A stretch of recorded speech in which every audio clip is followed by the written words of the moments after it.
Hey, what's up, guys? How you doing? It's me, Mr. 4K Upscaler. So let's talk about OLED and this whole conversation about the burn-in. By the way, what you're looking at, it's native 4K 60 DCS flight DCS Digital Combat Flight Simulator.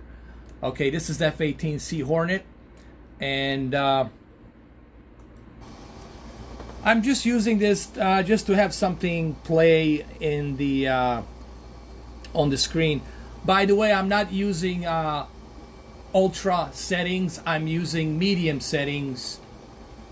I'm using medium settings to achieve 4K 60 because this game, it's very demanding, and I keep it at medium 4K 60, but it's native 4K 60 at medium settings. Okay, that's the only way I can get the this game to run this good. All right, so let's talk about the OLED and the burn-in. Guys, I want to say a couple of things.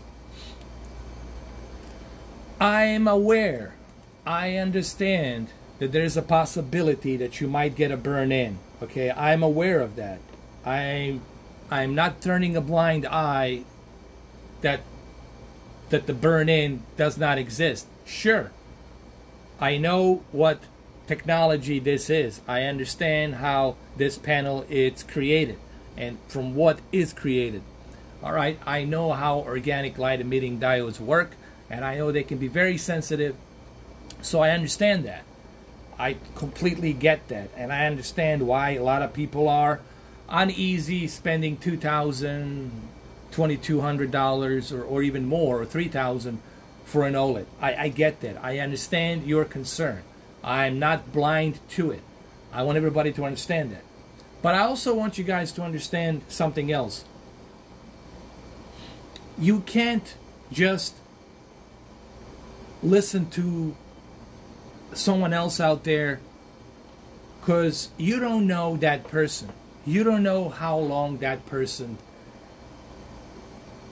has that TV and what kind of because you don't know how he's treating that TV. Okay, people lie all the time. Okay, let's just admit it.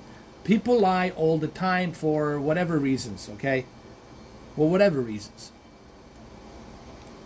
So just because you see a person out there telling you, oh, I bought an OLED TV, I got a burn-in, well, guess what? You don't know that person. You don't know how he treated that TV, you know, how he used that TV.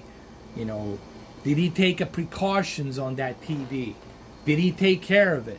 Or did he just force the burn-in? Or did he just use it and abused it? Okay, so it all depends on how people use the TV. So it's hard for me to take someone's word because I don't know them, because I don't know, you know, how they've been using that TV. Me, I got over 4,000 plus videos. I got close to Jesus Christ, it's gonna be, by the end of next year, it's gonna be 5,000 videos.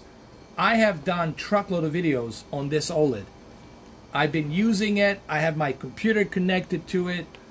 I watched movies on it, Apple TV, 4K, you name it, man. I have used everything and anything on this TV.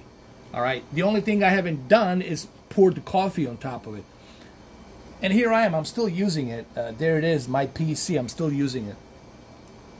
So what I'm trying to say is this.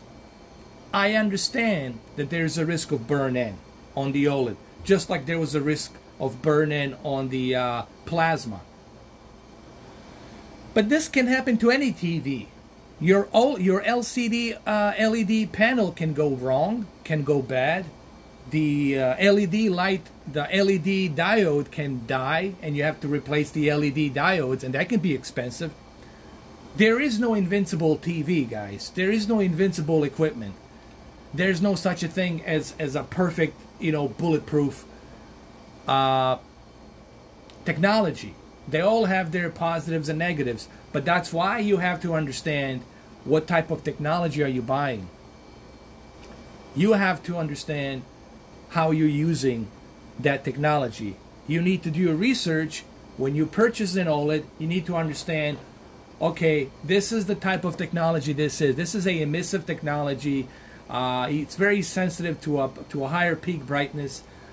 It's very sensitive to a sunlight, and it's also very sensitive to static imagery. So you got to take a certain precautions. There's a certain things you can do. There's a bunch of tips on how to prevent potential burn-in, potential retention on the screen. There's a many different tips you can use to prevent that. And I can tell you from my experience, and this is not my first time having OLED. I had, you guys know, C6, C7, B6, and of course now E8 2018. So this is my fourth OLED. My fourth OLED, and granted, I didn't spend too much time with my previous OLEDs, but on this one I have spent 10 months. 10 months straight. 10 months, and still no issues, no problems. Okay? I can only tell you from my experience that if you take care of your TV, if you take care of your equipment, you will have a longer lifespan, longevity of that television panel, okay? And that was my whole point I was trying to bring about. Now, a lot of people ask me, but why do I choose OLED? You know, why do I always go with the OLED? Why do I choose the OLED instead of QLED? It's a preference, guys. I have the luxury to choose between OLED and QLED. Okay, I have that luxury. But I also have the luxury to see the difference between the OLED and QLED. So, you know, I prefer to enjoy my video games, to enjoy my movies on the OLED, because OLED gives me a more natural, balanced picture. Like this game, F-18 Sea Hornet, Digital Combat Simulator, I get much better natural picture quality. And that's why I choose to go with the OLED. Now, this is my flight stick, Hottest X1, in case you guys are wondering. That's what I'm using. I'm not using a Xbox controller. I'm using the Hottest X1. So, the whole point here is, what I'm trying to come across, guys, is to tell you that, and I know that some of you will agree with me and some of you will not. It's going to be 50-50. But for those of you who have OLED, you know what I'm talking about. You know exactly that is true. If you take care of your equipment, it's going to last you longer. It doesn't matter if it's an OLED. It doesn't matter if it's a QLED. It doesn't matter if it's a HD TV, 1080p television. Like anything, like your cell phone or anything, your car. It depends on how you take care of it, guys. It really comes down to that. So the same applies for the OLED. Now, my biggest problem and issue is with some of the individuals on the YouTube spitting out propaganda for the clicks and spitting out misinformation, telling people not to buy OLED because you're going to get immediate burn-in automatically as soon as you start watching HDR content with the OLED light maxed out, that automatically you're going to have a burn-in. Automatically your TV is going to have a retention, and that's that. There goes your $3,000 or $2,000. That's not true, because I have OLED. I have been using it. Others have OLED. They've been using it. Mr. Struders and others, and Mario, and I mean, list goes on and on and on and on. Okay? So, I know that's not true. Okay? If you want to have a burn-in or retention on your OLED, you will have to force it, or you will have to be careless. You really gotta force it. You gotta like just not give a shit and force it, and then for you to get that burn-in, all right, or that retention on the screen. So, you know, if you're gonna listen to propaganda, then it's on you. Just, I want you to take this in consideration. I'm not sponsored. I sponsor myself with my own money. I work hard, I make money, and I buy all these toys. Okay? No one sponsors me. I achieved all of this by myself. Okay? And I can give you the independent look on things, and I can tell you independently that it's not true. If, in fact, what these others out there are saying about the OLED, that you're going to get permanent retention and permanent burn-in, that yellow spot on the white on a white screen, if that's true, if that's what they're claiming, well, guess what? The OLED, the LG would stop manufacturing OLED. They will not invest into it. There would be a recall, and that recall, they would have to pull all the OLED LG televisions off the shelves, and guess what? They would scrap the OLED technology and they would use something else. They would use something else, some other technology, mini LEDs or micro LEDs or whatever, to bring you a new television. If that was true, if what these individuals are claiming, if that's true, what they're claiming, well, guess what? LG would be out of business in terms of OLED televisions. They would not sell them. They would not manufacture them. Why would they manufacture them? Use logic. I'm just asking people to use logic. Use logic. You know, you have a brain. Use that brain. Use logic. Forget what I'm saying here. Use logic. Use logic and common sense. I'm asking you just to use a common sense. I'm not asking you to kiss my ass. I'm just simply asking you to use logic and common sense. At the end of the day, that's what it boils down to when it comes to the OLED. It's a common sense. Okay? It's a common sense. That's what it comes down to. It's the common sense. All right? So that's all I'm asking you guys to do. Just to use a common sense.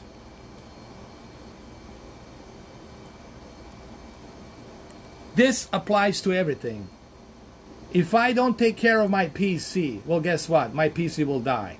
If I don't take care of my car, it's gonna die. It all depends on how you take care of your equipment, guys. This applies for everything, on how you take care of your equipment. If you take care of your equipment, it's gonna work. If you don't take care of your equipment, it's not gonna work. So that's pretty much what this whole thing boils down to, you know. Your QLED, your LCD panel, can also have issues if you don't take care of it. If you keep it always bright, let's say you keep it always bright, eventually those LED, maybe one of the LED diodes will die off. Or depending on how you take care of your TV, if you constantly elbow that TV, or you drop something on it, or you have kids running around and they touch the panel, you don't know. So it all depends on how you take care of it, dude. It's a common sense, you know. Now, this whole thing with the Artings, people always bring me this article about the Artings. Listen, the Artings purposely bought a bunch of the OLED TVs, and they purposely wanted to test it to see how long, when you force it, how long before you get a permanent burn-in. And it took a long time. It took about a couple of days, okay, for that to happen. But they were forcing it. They were forcing it. There's a difference. They were forcing it for that to happen. You know, so when you're forcing something, of course you're going to have that, you know, permanent damage. Okay? But you're not going to do that. Of course, you purchase your TV, you spend a lot of money on it. You're not going to do that to your TV. Why would you do that? You're going to take a precaution, okay? So, and here I am, guys. I'm your living proof that here I am with this TV, 10 months. It's going to be almost 11 months in November. And here I am, no issues, no problems. Everything's running smooth. Playing PC. I got my PC connected to it. I got my Apple TV 4K connected to it. I got my consoles connected to it. Oppo UDP 203 connected to it. Programming, television channels, you name it, dude. I use it a lot. And guess what? Still no problem. Still no issues. You know why? Because I took a precaution. if I keep my television, actually what this LG has, it's a very smart processing chip that you can select an option. If you have a, let's say this, okay, you got a paused image and you keep it like this, guess what's gonna happen? The TV in about 5 minutes is gonna dim down, and then in about 10 minutes, if you're not using it, if there's no imagery moving, it's gonna turn it off. So automatically it turns itself off. So I never have to worry about it. Let's say I gotta go leave in a hurry somewhere. The television will dim down in 5 minutes and then will turn itself off in about 10 minutes. So I'll never have to worry about having the television run on forever. So there's certain precautions that LG gives you to prevent that burn-in, to prevent that retention, and also to save on your electricity bill. If you're not watching a TV, let the TV turn off by itself in 10 minutes, so you don't have to turn it off. You can go leave and it will automatically turn off by itself. So you have these precautions you can take, okay? All right, so well, there you have it, guys. So I hope that this video clarifies a little bit of confusion that some people have about the OLED. Listen, I totally get it. Why some of you are afraid of organic light emitting diodes. It's a new, it's a new technology, and a lot of you don't understand it. And it's easy to be skeptical about something if you don't understand how it works. It's easy to buy into that whole fear if you don't understand how something works. But I'm just here to tell you, someone who has the OLED, my fourth OLED, and I have this one almost 10.5 months. Next month's gonna be 11 months, and still no issues, no problems. So that's all I wanted to say, and I said what I had to say. I hope this helps you out.